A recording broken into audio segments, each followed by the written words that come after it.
මොකද අද මේ ස්ථානයේ විසිට් එකකට ආයි මොන වගේ දෙයක්ද? අපි අද ආවේ අපි මම සංවර්ධන කමිටුවේ සභාපතිවරයා ලෙසත් ඒ නගරාධිපතිනිය ලෙසත් මේ ස්ථානයට ආවේ අපි අපිට දැන් නගරාධිපතිනිය ලෙස දිවුරන්න තව දවස් 9ක් 10ක් තියෙනවා. ඉතින් අපිට එතකන් ඉන්න බෑ. දැන් මේ වැඩ ටික පටන් ගන්න ඕන. ඉතින් පටන් අරන් අපි සංවර්ධන කමිටුවේ ප්‍රාදේශීය සංවර්ධන කමිටුවේ තීරණ ටිකක් අරන් තිනවා. නගර සභාවත් සම්බන්ධ කර ගනිමින් මේ සංවර්ධන ව්‍යාපෘතීන් ටික කරන්න. ඉතින් අද කිඹුලෑල සුද්ධ කිරීමේ ව්‍යාපෘතියක් දාගෙන තිනවා. ඒ සුද්ධ කිරීමේ ව්‍යාපෘතිය නිරීක්ෂණයට තමයි අපි ආවේ. ඉතින් තවත් මේ වැඩ කඩිනම් වෙනවා.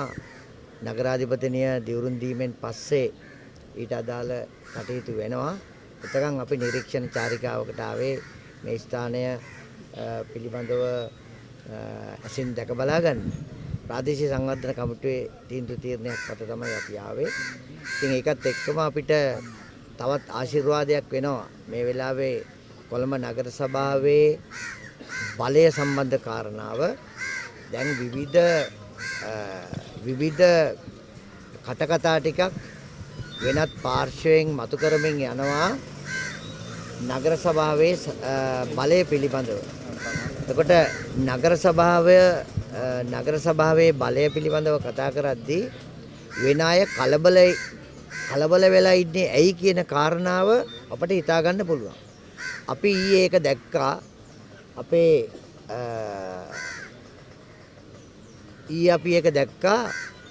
අපට හම්බ වුණා විගණන වාර්තාවක්. ඒ විගණන වාර්තාවේ ඇතුලේ තියෙන්නේ මොනවද? විගණන වාර්තාවේ ඇතුලේ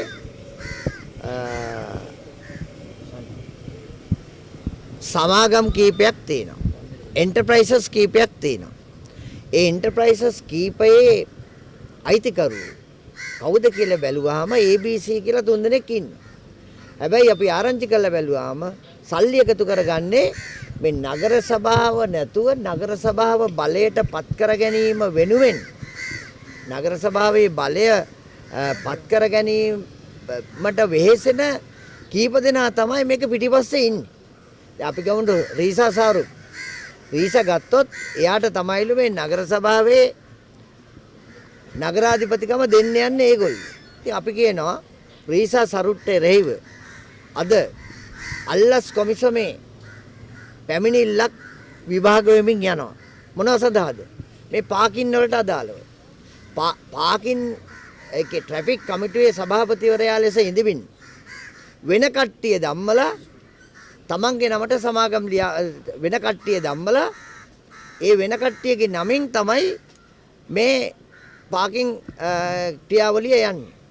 ඒ වගේම පාර්ලිමේන්තු මන්ත්‍රීවරයෙක් ඉන්නවා මේකේ පිටිපස්සේ ඉන්න. මේ නගර සභාව බලයේ නගර සභාවේ නගරාධිපති කරන්න රීසා සාරුක්ක මහන්සි වෙන පාර්ලිමේන්තු මන්ත්‍රී කෙනෙක් ඉන්නවා. එයා ගැනත් හොයලා බලන්න. එයාගෙත් සමාගම් තියෙනවා. එයා නගර මහනගර සභාව පුරුදු වෙන්න පුළුවන්ද කොළඹ? මම හිතන්නේ ජනතාව දැන්ටමත් අපිට ඒ වරම දීලා තියෙන්නේ. අපි දැන්ටමත් ජයග්‍රහණය කරලා තියෙන්නේ. මෙහෙම බැලුවොත් නැගෙනහිර කොළඹ අපිට ඒ ආසනයේ කොට්ටාශ 7න් 7ම අපේ. බටහිර කොළඹ 5න් 5ම අපි. බොරැල්ල 7න් 7ම අපි. උතුරු කොළඹ අපි 6ක් අරගෙන තියෙනවා. මැද කොළඹ අපි 8ක් අරගෙන තියෙනවා. අපිට තමයි සංවිධානාත්මකව හොඳටම ඇත්තරම മന്ത്രി ලොකු පිරිසක් මේ නගරේ දැන්ටමත් ඉන්නේ. ඉතින් අපි හිතනවා ඇත්තරම ජනතාවට සාධාරණ කිෂ්ට කරන්න සදාචාරාත්මක විදිහට මේ මැතිවරණයේ අපිට දුන්න වරම අපි ඉෂ්ට කරන්න නම් අනිවාර්යෙන් අපිට නගර සභාවේ බලය අපිට තිබිය යුතුයි හා අපිට තියෙනවා කියන එක තමයි කියන්න තියෙන්නේ.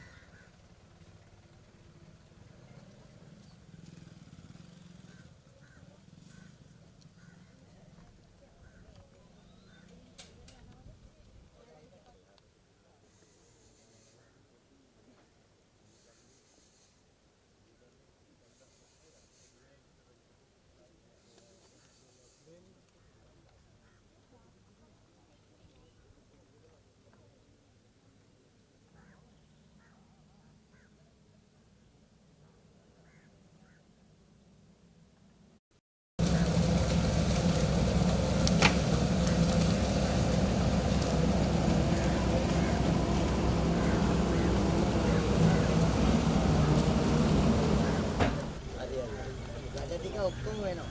අයින් එකක් ඒක. යල්ල කරා. යල්ල කරන් තමයි තාවගේ නගර සභාවත් තමයි මේ ඉන්නේ.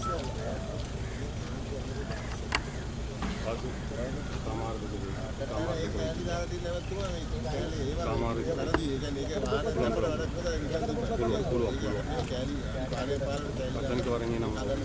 හරි හරි. පිටිකාටෙන් කියන්නේ